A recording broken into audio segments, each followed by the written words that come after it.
क्या आपने कभी सोचा है कि आप जो सोच रहे हैं वो असल में आपकी खुद की सोच है ही नहीं? जी हाँ, आप अपनी ज़िंदगी में क्या करेंगे, आप कितने अमीर बनेंगे और आप डिप्रेशन में जाएंगे या नहीं, ये सब कुछ आपके दिमाग के अंदर बैठी एक ऐसी शक्ति तय करती है जिसे आपने कभी नोटिस ही नहीं किया।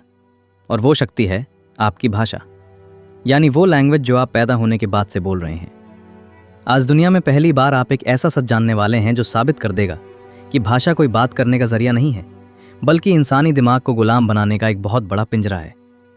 साइंस की एक बेहद गुप्त थ्योरी है जिसे सपीर-वोर्फ हाइपोथेसिस कहते हैं।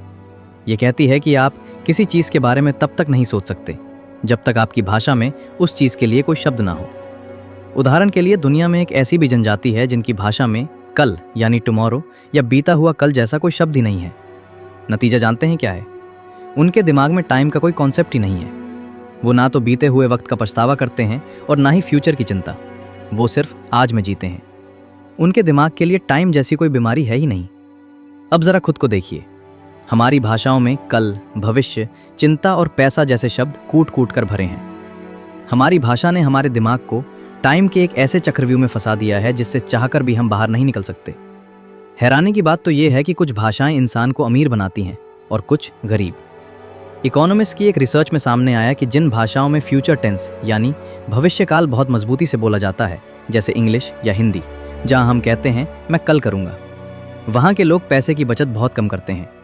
वहीं जिन भाषाओं में प्रेजेंट और फ्यूचर में ज़्यादा फर्क नहीं होता, जैसे चाइनीज़, वहां के लोग दुनिया में सबसे ज़्यादा सेविंग्स करते हैं, क्योंकि उनकी भाषा उनके दिमाग को बताती है कि फ्यूचर और आज में कोई फ़र्क नहीं है।